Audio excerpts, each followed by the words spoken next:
Hey all, Tony Bing here. Hello and welcome to my Nutcracker endgame build for Squirrel for Marvel Heroes Omega for PlayStation 4 and Xbox One. Now before we do get into the specifics of this build, I want to say thank you to Canadian Gopher on Twitter because he really did help me out a lot with the setup that we're using here. Now for the actual build, what we'll cover will be the skills and talents. We'll then look at the optimal synergies. We'll check out the infinity point allocation. This is where we place the first 100 points. We'll check out the general gear and priority, and at the end of the video we have some gameplay to show off how the build works as well. Now as always, if you want to jump to any section, check out the description, there'll be timestamps there. Otherwise we start off by looking at the skills. For the skills here then, we're going heavy on the melee and bleed side of things. Our main spender is Savage Swipe. We gain a damage bonus based on the number of squirrels we have summoned, although we won't summon any squirrels, but through talents we can still get the max bonus from that, and we'll look at that further when we do get to the actual talent section. If you're having any issues with resource, which you may do unless you itemise for it, then you can certainly use Claw Kick until you get to the point where you can actually sustain the spender. For the first actual skill of our rotation, this is one we can use to provide vulnerability, but it's also great for taking out trash. It has its initial damage packet and an 8-second bleed, so you can hit the enemy and then move on and the bleed should take them out. We then have Dive Bomb, which is a crash down move, so it gets us in the enemy's face.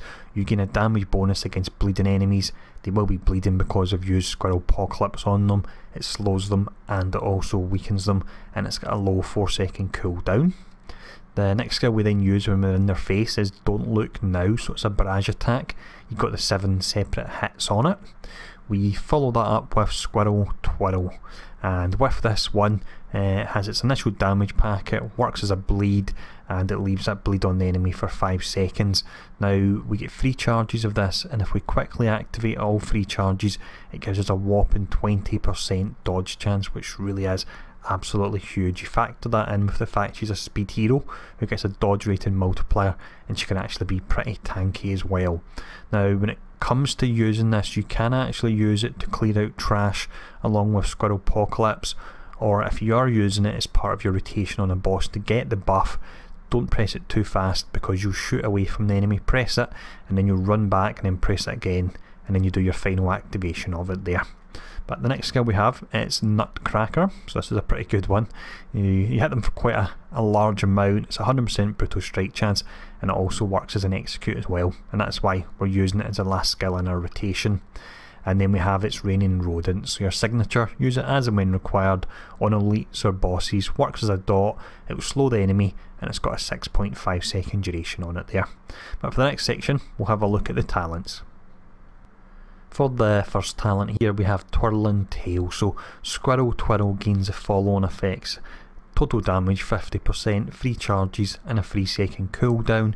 If you activate it 3 times within 3 seconds you gain Squirrely, and that's giving you that huge 20% dodge chance, which is really great on her because it adds a lot to her survivability. We then have Girl's Best Friend. This one will summon Tippy Toe as your ally, and it also gives you Inspired, so this helps with your spirit due to the fact it's got a 10% resource cost reduction, and you also generate 4 spirit per second as well.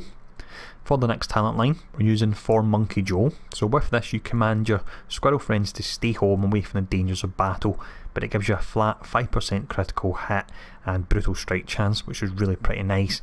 But your powers are considered to have 15 squirrel friends out even though you don't have them out. So if we think back to the main spender that had the bonus based on that 3% per squirrel, that's an additional 45% to your main spender you're getting, which is pretty fantastic. Now talent line 4, it's Seeing Red, so claw powers, and we use a ton of these. Apply Bleed Out, and this is a dot, lasts for 6 seconds, and Nutcracker and Dive Bomb gain bonus damage against enemies that are bleeding.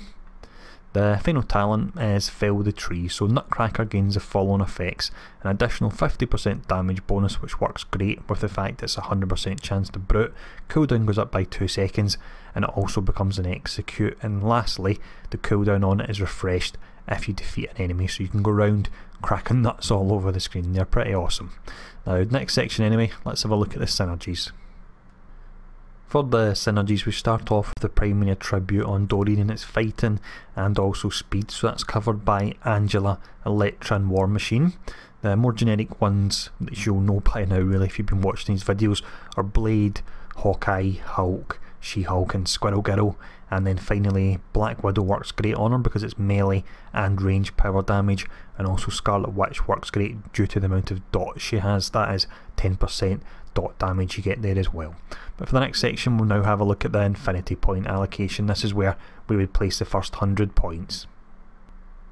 For the infinity points then I would place them into the mind gem and deep thought. It gives us an additional 250 spirit, but it also gives us the mind mastery of a resource cost reduction of 10%. We really do need that. If we don't have it we will run into issues with our resource, so that's what you want to aim for first. Now next section anyway, let's have a look at the general gearing priority.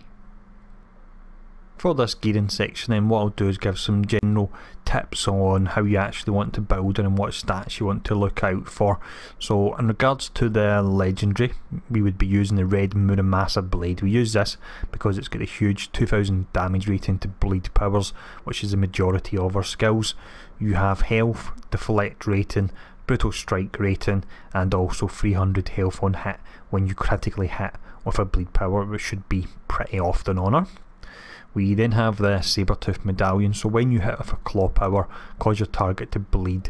This stacks up to 5 times and it also gives you health on hit as well. Now for the actual green stat you can get on it, because we don't have any kind of critical hit rating on our legendary, or really we don't have any guaranteed crits in our kit, what you want to look out for is critical rating here, and you would look out for that on your ring and your slots 1 to 5 as well.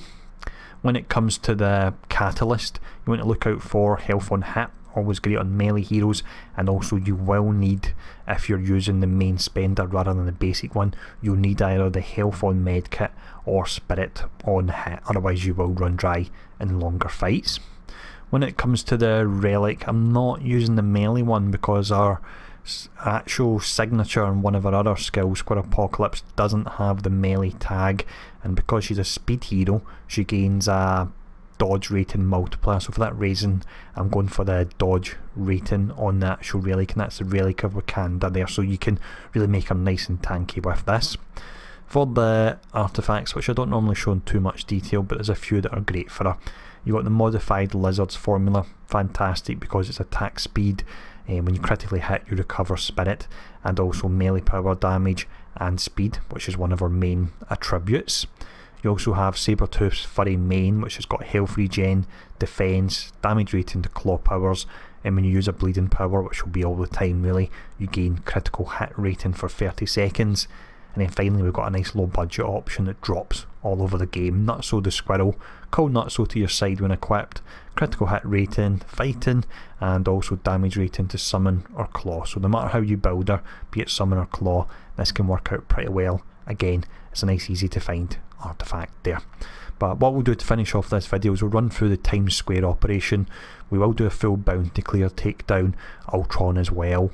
As always, I'll mention this gameplay is just to show off the rotation and how the build works. It's not going to be cosmic gameplay because I don't have her fully geared at the moment. But with that, that's every single hero, all 42 heroes in the game now covered, with a few heroes being lucky enough to get 2 videos, Iceman and let's see, it was Venom off the top of my head.